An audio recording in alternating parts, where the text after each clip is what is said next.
Muy buenos días a todos. Muchas gracias por estar aquí conectados desde tan temprano en la hora colombiana.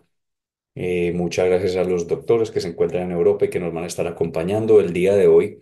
Hoy vamos a hablar sobre algo que ha tomado la electrofisiología casi que en avalancha y es la terapia de resincronización usando específicamente el sistema de conducción. Esto básicamente en este momento es de lo que todo el mundo está hablando en cuanto hablamos, cuando hablamos de estimulación cardíaca, es estimular el sistema de conducción.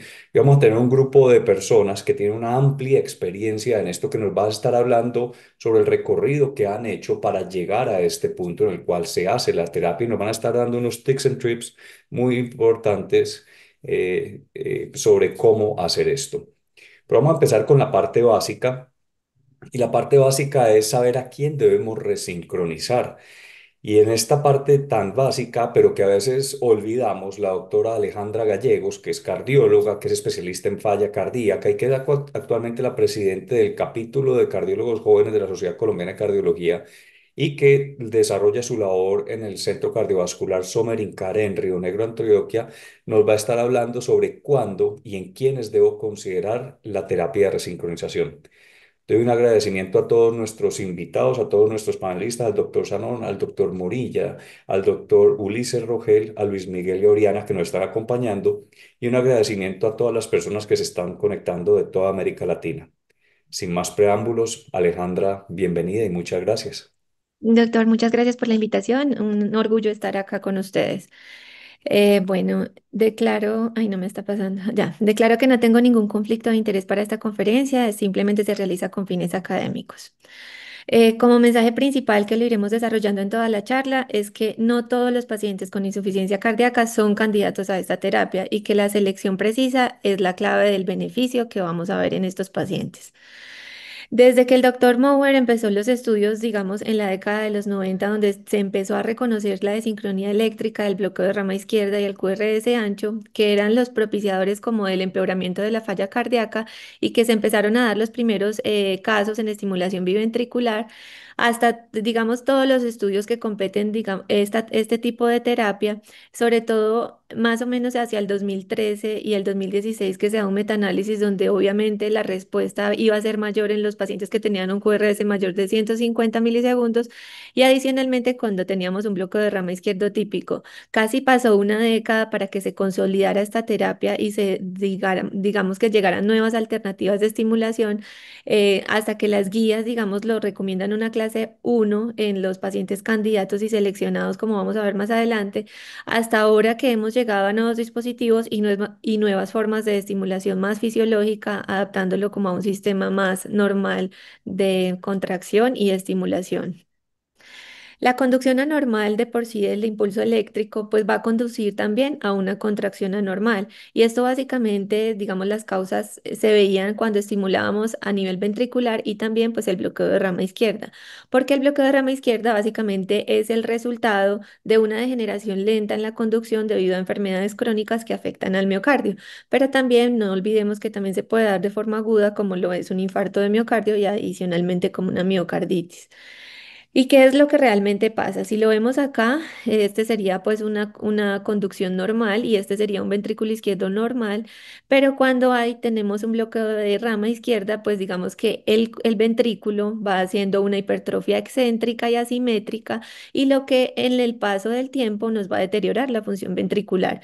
Esto pues digamos es lo macro que es lo que vemos, pero a nivel celular están pasando cosas que digamos, acá está, por ejemplo, las células de contráctiles de nuestro corazón digamos, en una disposición normal. Cuando tenemos una desincronía, pues se va a dar apoptosis por todas esas células inflamatorias, se va a dar hipertrofia y se va a dar fibrosis. ¿Y qué pretendemos? Pues reversar este daño con la resincronización para que se dé una estimulación más fisiológica, pero también a nivel molecular y a nivel de la célula miocárdica, en el potencial de acción también van a haber unos cambios.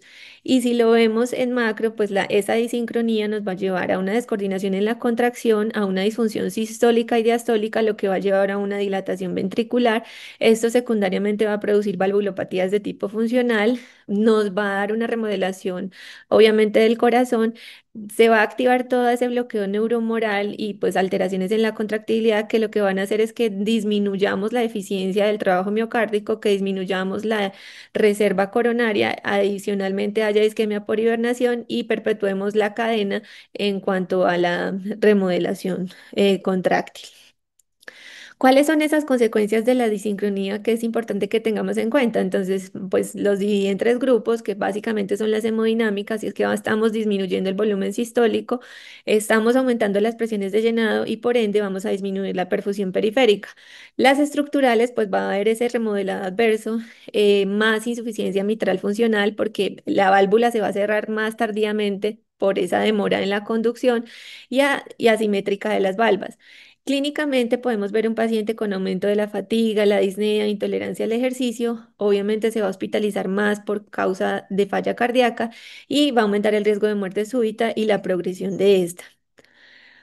¿Qué es lo que, digamos, nosotros vemos en la práctica? El bloqueo de rama izquierda y la falla cardíaca pues tienen una relación bidireccional. Se dice que el 20% de los pacientes con falla cardíaca más tienen un bloqueo de rama izquierda, pero 41% de los pacientes que tienen un bloqueo de rama izquierda ya tienen falla cardíaca. Y el 27% de esos pacientes que tienen el bloqueo de rama izquierda tendrán falla cardíaca en el siguiente año. Y en este estudio publicado en JAMA es muy interesante porque cogieron a más de 4.500 pacientes que eran asintomáticos pero tenían un bloqueo de rama izquierda. Lo siguen en el tiempo y se dan cuenta de que tienen 5 veces más riesgo de falla cardíaca incidental y adicionalmente tienen un detrimento en su fracción de eyección 4 veces más. Esto obviamente, digamos que prende las alarmas porque es una condición que nosotros deberíamos estar vigilando desde temprano y ver que el paciente no curse con algo funcional estructural que podamos detener para que pues obviamente no se den estos desenlaces. Entonces, la resincronización cardíaca llega para cambiar las vidas, efectivamente, en los pacientes que son seleccionados.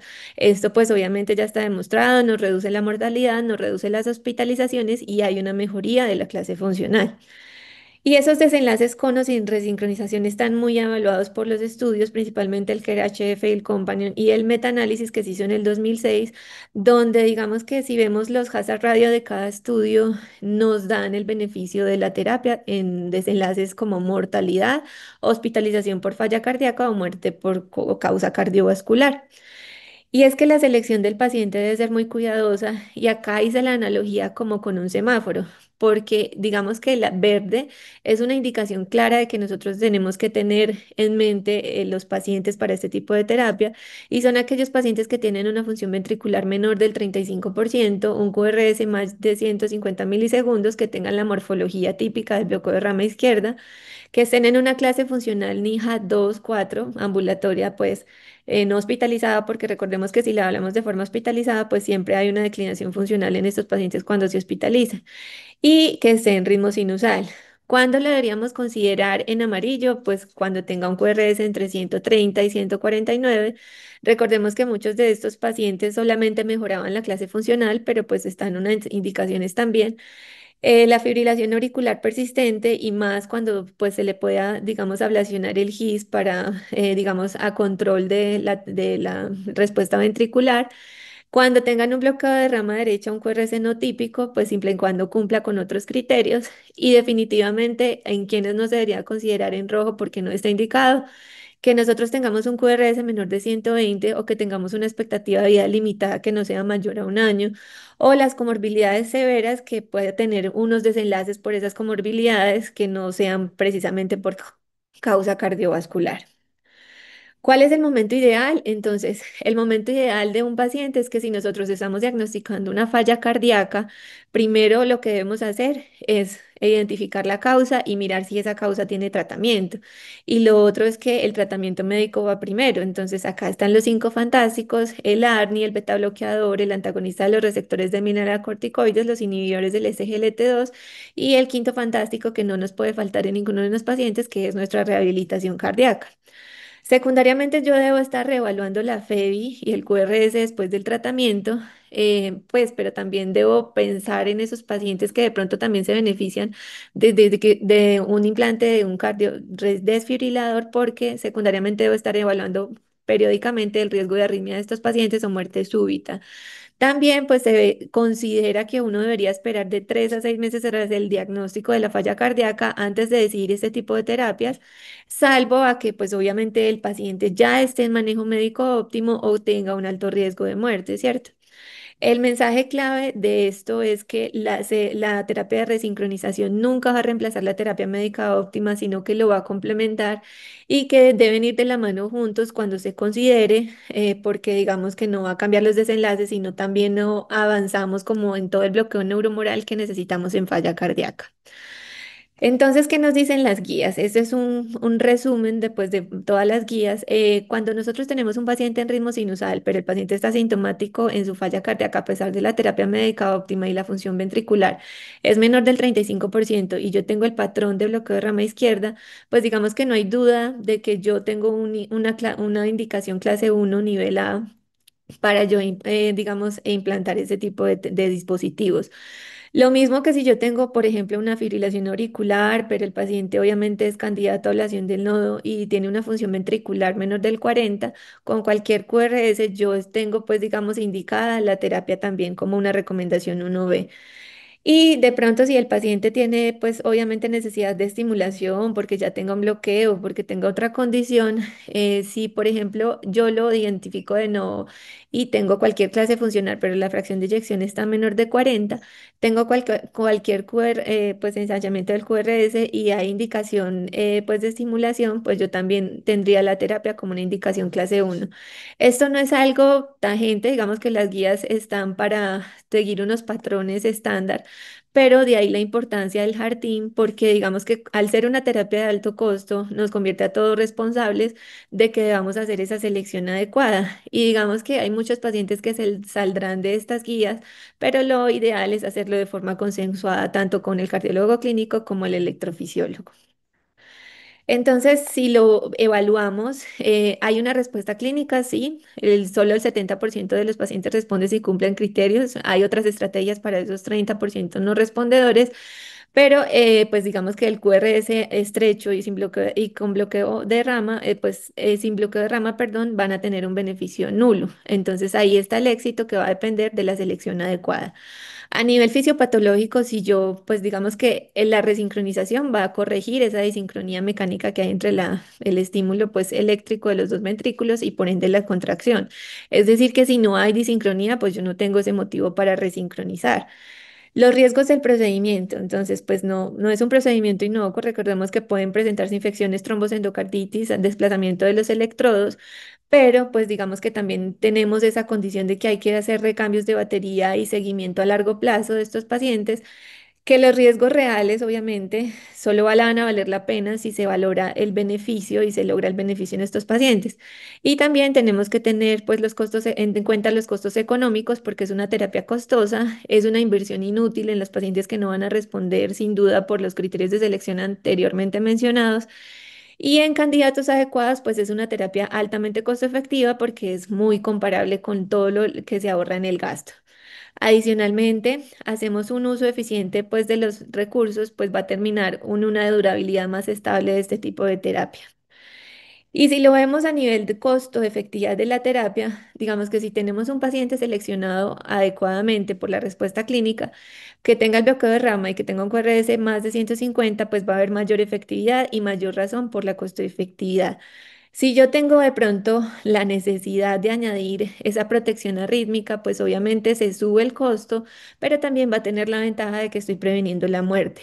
Si lo miro en un horizonte temporal y con los recambios que generan estos tipos de dispositivos, si yo lo miro al séptimo año, esto puede empeorar temporalmente el ICER, que es como la medida económica para mirar si una terapia es costo efectiva contra otra por el recambio de la batería, porque eso va a aumentar el costo. Pero si lo vuelvo a ver a 10 años, esa terapia se vuelve más costo efectiva. También, pues obviamente dependemos de los costos locales y las tasas de hospitalización evitadas, que por ejemplo en Colombia no tenemos esas cifras, pero que pues se deberían mirar también en términos económicos a nivel de ICER y también pues evaluarlo a nivel de cómo mejora la expectativa de vida y la calidad de vida de estos pacientes. Entonces, como mensajes finales de mi presentación, quiero decirles que la selección precisa es igual al éxito de la terapia de resincronización, que el mejor candidato sin duda es aquel que tiene la FEBI menor del 35%, el QRS mayor de 150, que tiene bloqueo de rama típico, que tiene una clase funcional NIJA entre 2 y 4, y a pesar de que esté en terapia médica óptima, recordemos que estaba primero que cualquier otra condición en falla cardíaca, y no obstante, pues no todos los pacientes se benefician, pero hay que individualizar y considerar el momento oportuno. Muchas gracias. Muchas gracias, doctora Gallego. Muy claros los criterios. Voy a aprovechar para hacer una pequeña pregunta o una muy importante pregunta que sale acá, antes de darle la palabra al doctor Moriña.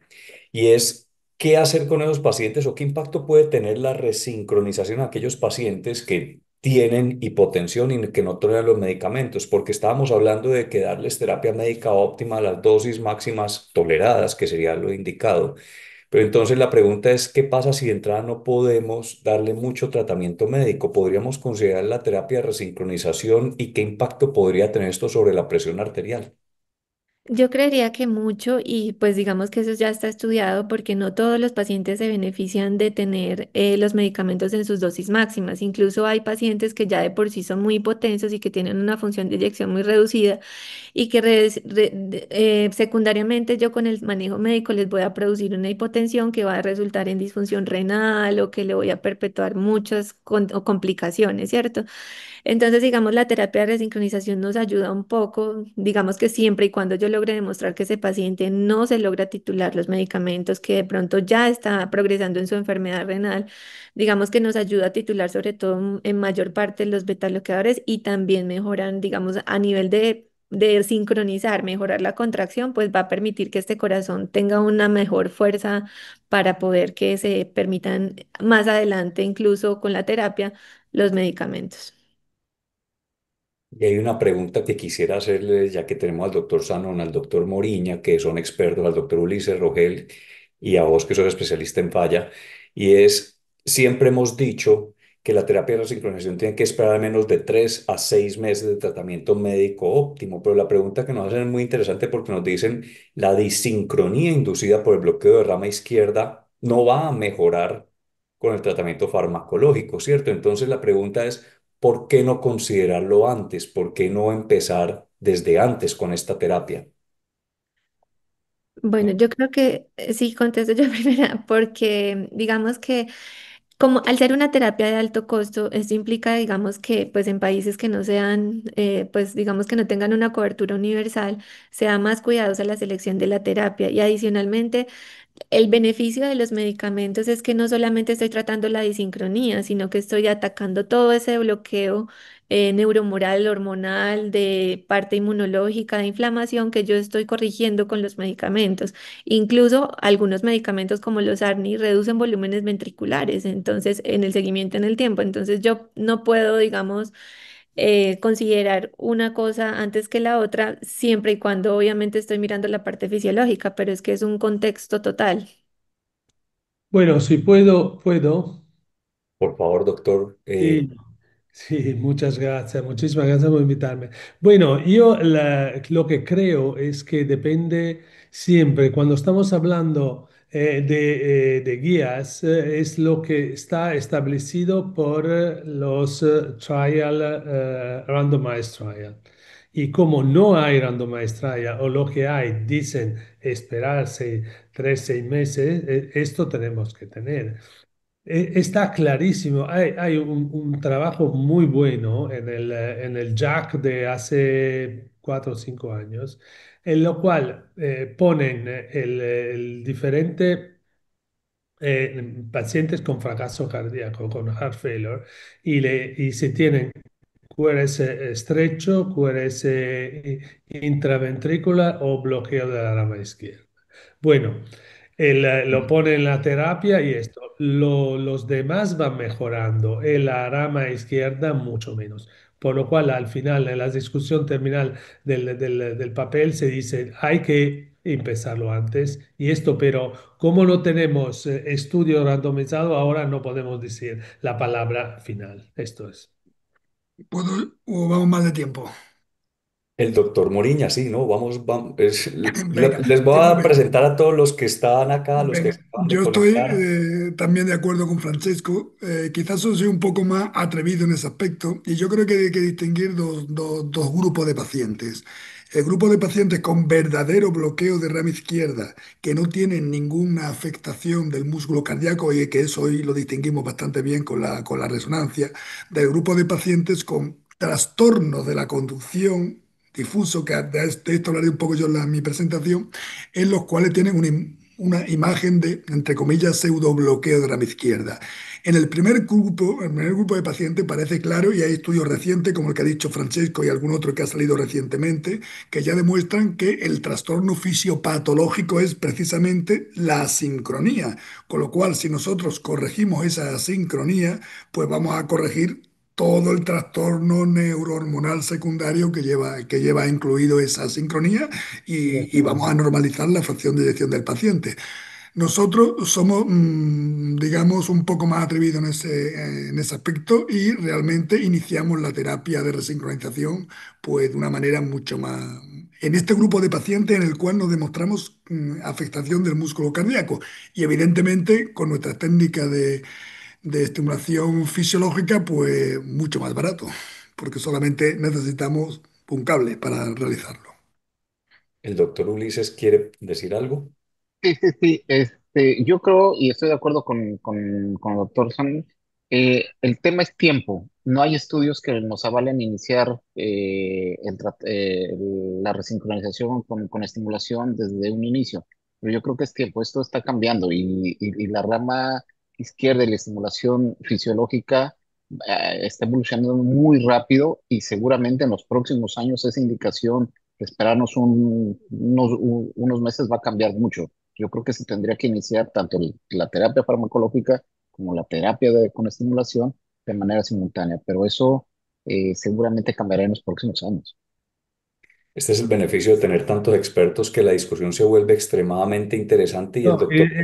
especialmente, añado una pequeña cosa, las guías por heart failure especialmente están dictadas por los especialistas de heart failure. Ellos quieren trial con muchos pacientes, ¿no? Y esta es la diferencia, ¿no? No son electrofisiólogos que ya la piensan como vemos diversamente. Están debajo de y ellos quieren muchos pacientes y randomized trial, esto es.